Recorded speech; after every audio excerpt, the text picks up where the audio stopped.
यादव साहब, विपक्ष जो है पुरजोर तरीके से ये सवाल उठा रहा है कि भाई जातीय जनगणना कब कराओगे, कराइए और कराओ। ये आखिर क्यों विपक्ष को सूझ रहा है कि भाई जातीय जनगणना ही एक ऐसा साधन है जिसके जरिए सत्ता पक्ष को उखाड़ फेंका जा सकता है, माइलेज लिया जा सकता है, ऐसा क्यों है? कुंदन जी, कौन सा विपक्ष, किस विपक्ष की बात कर रहे हो आप? कांग्रेस वाली विपक्ष की पार्टी या समाजवादी पार्टी? अभी जस्ट इसी डिबेट के अंदर राजपाल कश्यप जी ने सीधे सीधे जातिगत जनगणना वाले मसले पर कांग्रेस के ऊपर ठीकरा फोड़ दिया। इन्होंने बोला कि सदन के अंदर श्रद्धेय आदरणीय मुलायम सिंह यादव जी ने, श्रद्धेय आदरणीय शरद यादव जी ने और लालू प्रसाद यादव जी ने सदन के अंदर ये मामला उठाया था कि 2011 के जातिगत आंकड़े सार्वजनिक करिए, लेकिन कांग्रेस ने वो आंकड़े सार्वजनिक नहीं किए। इन्होंने स्पष्ट कर दिया, यानी पिछड़ा विरोधी कांग्रेस भी है और पिछड़ा विरोधी समाजवादी पार्टी भी है। जो समाजवादी पार्टी बार बार पिछड़ों के हितैषी बनने का प्रयास करती है, वो समाजवादी पार्टी अपने गिरेबान में झांक कर क्यों नहीं देखती कि भैया जिस फूल का गुलदस्ता आप लोग तैयार कर रहे हो ठगों के ठगबंधन का, उसी के अंदर के नीतीश कुमार जी जो विधानसभा के अंदर प्रस्ताव पारित कराकर कोर्ट के आदेश के बाद में बिहार के अंदर एक जातिगत जनगणना करवा सकते हैं, तो आपने 2012 से 17 के बीच में पूर्ण बहुमत की सरकार रहते हुए विधानसभा के अंदर जातिगत जनगणना का प्रस्ताव क्यों नहीं पारित करवा महाराज? उसके बारे में भी बोलो। और 2001 के अंदर जो सामाजिक न्याय समिति गठित हुई थी, उसकी रिपोर्ट आज तक लागू नहीं हुई। 4 बार सत्ता में थे महाराज, उसके बारे में बोल दो जरा। सत्ता से बाहर जाने के बाद पिछड़े याद आए, सत्ता से बाहर जाने के बाद दलित याद आए, सत्ता से बाहर जाने के बाद जातिगत जनगणना याद आई, सत्ता के बाहर जाने के बाद आरक्षण की बात याद आती है। सत्ता में रहते हुए महाराज अगर इन लोगों का भला कर दिए होते तो 2017 से लेकर 2022 आ गया, उत्तर प्रदेश की जनता ही नहीं वरन पूरे सुभाष यादव इस साथ चलो सत्ता से बाहर आ गए, फिर याद आई जातीय जनगणना की गलत है क्या? मैं पूछ रहा हूं सुभाष यादव साहब, सत्ता से बाहर जाने के बाद ओबीसी की याद आई, देर से आई याद आई लेकिन आ तो गई, गलत है क्या ये? नहीं, मैं ये नहीं, देखिए कुंदन जी, बिल्कुल याद आई, बहुत अच्छी बात है, लेकिन इनसे सवाल ये भी तो बनता है ना, ये अपनी जिम्मेदारी से भागने का प्रयास क्यों कर रहे हैं? इनको अपनी गलती स्वीकार करनी चाहिए खुले दिल से और ईमानदारी से कि हाँ हमारी गलती थी। लेकिन आप बताइए कि आज तक जितनी भी डिबेटें हुई या इसके पूर्व के अंदर जो भी चीजें हुई, क्या समाजवादी पार्टी के किसी भी नेता ने, क्या कांग्रेस के किसी भी नेता ने इस गलती को स्वीकार करने का प्रयास किया कि नहीं भैया सत्ता के अंदर हमको पिछड़ों की याद नहीं आई, सत्ता के अंदर हमको जातिगत जनगणना की याद नहीं आई, आज हमको याद आ रही हमारी पूर्व के अंदर गलती हुई थी? ये समाजवादी पार्टी और कांग्रेस वो ढीठ लोग हैं जो गलती करने के बाद गलती को स्वीकार करना तो बहुत दूर की बात है, उस पर बात करना मुनासिब नहीं समझते, सिर्फ नए पैतरे आजमाने का प्रयास करते हैं, लेकिन सारे पैतरे इनके फेल हो जाते हैं बार बार। लेकिन फिर भी इनको समझ में नहीं आ रही है 24 के अंदर भी बची खुची उम्मीद जो है वो भी खत्म होने वाली है पूरी इनकी। ठीक है मनोज यादव साहब, 2011 में जातीय जनगणना आर्थिक और सामाजिक स्थिति की जांच करने के लिए 2011 में जनगणना शुरू हुई, लेकिन जिसके आंकड़े नहीं आए, तब तो राहुल गांधी जो है अध्यादेश और जो कॉपियां कैबिनेट से पास होती तो उसे फाड़ के फेंक देते थे प्रेस कॉन्फ्रेंस में, और अब राहुल गांधी कहते भाई जातीय जनगणना कराइए जिससे पता चले। तब अगर इतने मुखर और प्रखर होकर के राहुल गांधी ने बातें रखी होती तो जो जातीय जनगणना कराई गई 2011 में, 2014 तक आपकी सरकार थी, तो जारी हो सकते थे आंकड़े। देखिए, एक झूठ को बार बार फैलाया जाता है। 2011 में जनगणना शुरू हुई थी और वो 2013 तक चली। 14 में सरकार भाजपा की बन गई, 10 साल हो गए बने हुए सरकार उनका। अगर वो सामाजिक न्याय को मानते हैं, पिछड़ों के हित ऐसी हैं, इस बहुसंख्यक आबादी के हक में फैसला लेना चाहते हैं, भारत के प्रधानमंत्री अपने आप को ओबीसी कहते हैं, वो बताते हैं कि हमारे इतने ओबीसी में मंत्री बना दिया हूं, तो उस आंकड़ों को जारी कर दें, इस मुद्दे को खत्म कर दें। अगर वो राहुल जी ने क्या कहा, राहुल जी ने कहा कि हम दबाव बनाएंगे भारतीय जनता पार्टी पर कि जो जातिगत जनगणना हुई है, आंकड़े सर्वे है, उसको जारी करें, नहीं तो हमारी सरकार आएगी तो हम लागू कर देंगे। इसके लिए हम लोग प्रदेश स्तर पे आंदोलन कर रहे हैं, देश के स्तर पे हम आंदोलन कर रहे हैं। देखिए, सवाल इस बात का नहीं है आप यह कहकर कि कांग्रेस ने नहीं किया। कांग्रेस ने क्या नहीं किया? कांग्रेस ने इस देश में समाजवाद, सामाजिक न्याय, धर्मनिरपेक्षता और इस देश में जमींदारी प्रथा का उन्मूलन करके पिछड़े वर्ग के लोगों को जमीनें दिया। माननीय अर्जुन सिंह ने एचआरडी मिनिस्टर थे, उन्होंने हायर एजुकेशन में ओबीसी को आरक्षण दिया। सबसे पहला व्यक्ति जिसको नौकरी मिली थी इस देश में पिछड़ा मंडल कमीशन का, वो पीवी नरसिम्हा राव की सरकार ने दिया। आज हम बात कर रहे हैं फिर कि हम पिछड़ों को उनका हक जनगणना कराकर देंगे। बहुत स्पष्ट तौर पे कह रहे हैं कि ये सामाजिक न्याय के लिए अगली क्रांति है।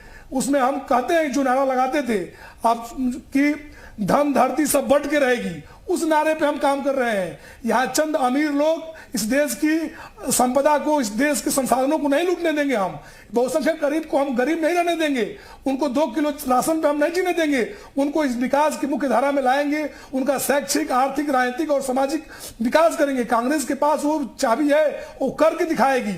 राहुल गांधी ने अगर ठाना है और खड़गे जी ने ठाना है तो ये होगा। कांग्रेस का एक एक कार्यकर्ता इसके लिए कटिबद्ध है और लड़ रहा है। आप देखे होंगे अभी हम कर्नाटक में आंकड़े जारी करने जा रहे हैं, छत्तीसगढ़ में हमारे आंकड़े जारी करेंगे, राजस्थान में हम कराने जा रहे हैं। हम पूरे देश में इसको जन क्रांति बनाकर और भारतीय जनता पार्टी के सीने पर चढ़कर इसको लेंगे।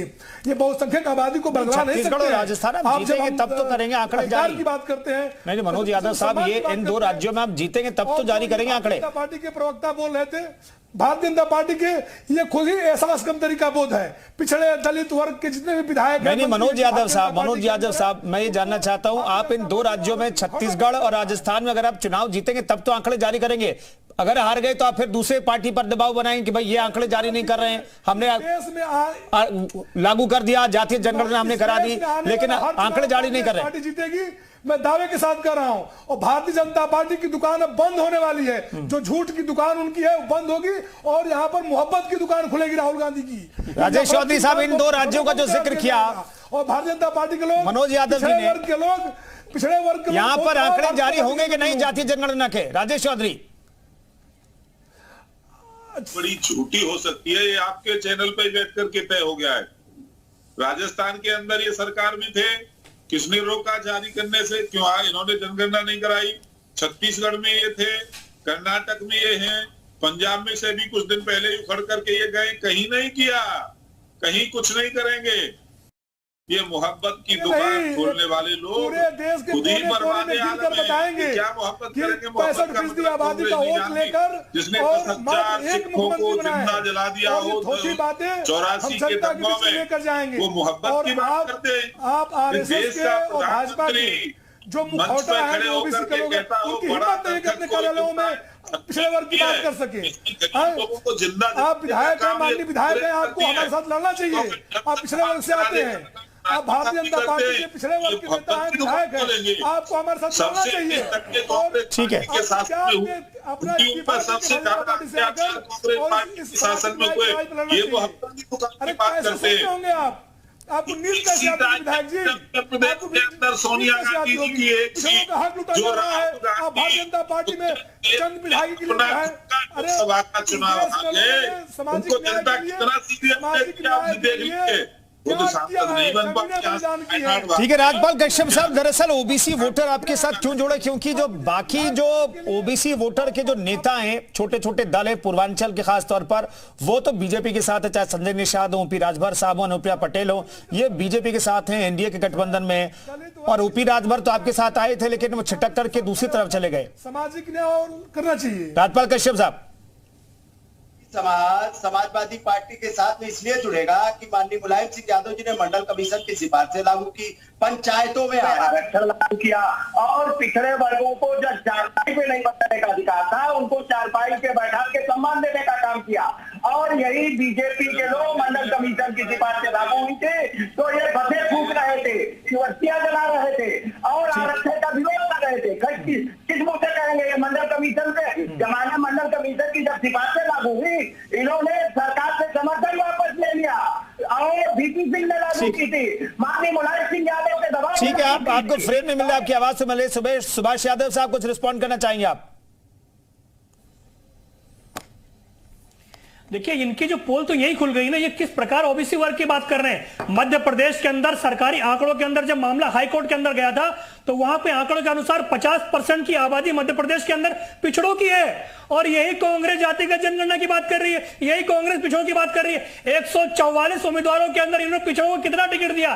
30 से 35 उम्मीदवार इन्होंने टिकट दिया पिछड़ों के सिर्फ। और ये डिबेट के अंदर बैठ के मनोज यादव जी पिछड़ों की बात कर रहे हैं, यही मनोज यादव जी पिछड़ों की बात करके जातिगत जनगणना की बात कर रहे हैं। अरे मनोज जी, चुनाव है, उस चुनाव के अंदर पिछड़ों को टिकट नहीं दोगे, पिछड़ों को प्रतिनिधित्व नहीं दोगे, पिछड़ों को उनका हक नहीं दोगे और डिबेट के अंदर बैठ के यहाँ पे पिछड़ों की बात करोगे।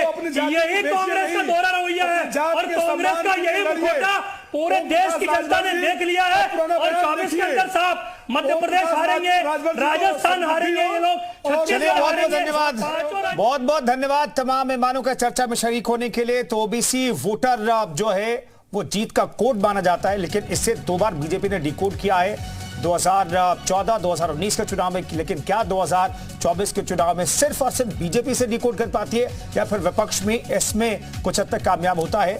इसके लिए इंतजार करना होगा। फिलहाल इस खास पेशकश में इतना ही रखेंगे एक छोटे से ब्रेक के लिए। आप बने रहिए उत्तर प्रदेश उत्तराखंड के साथ।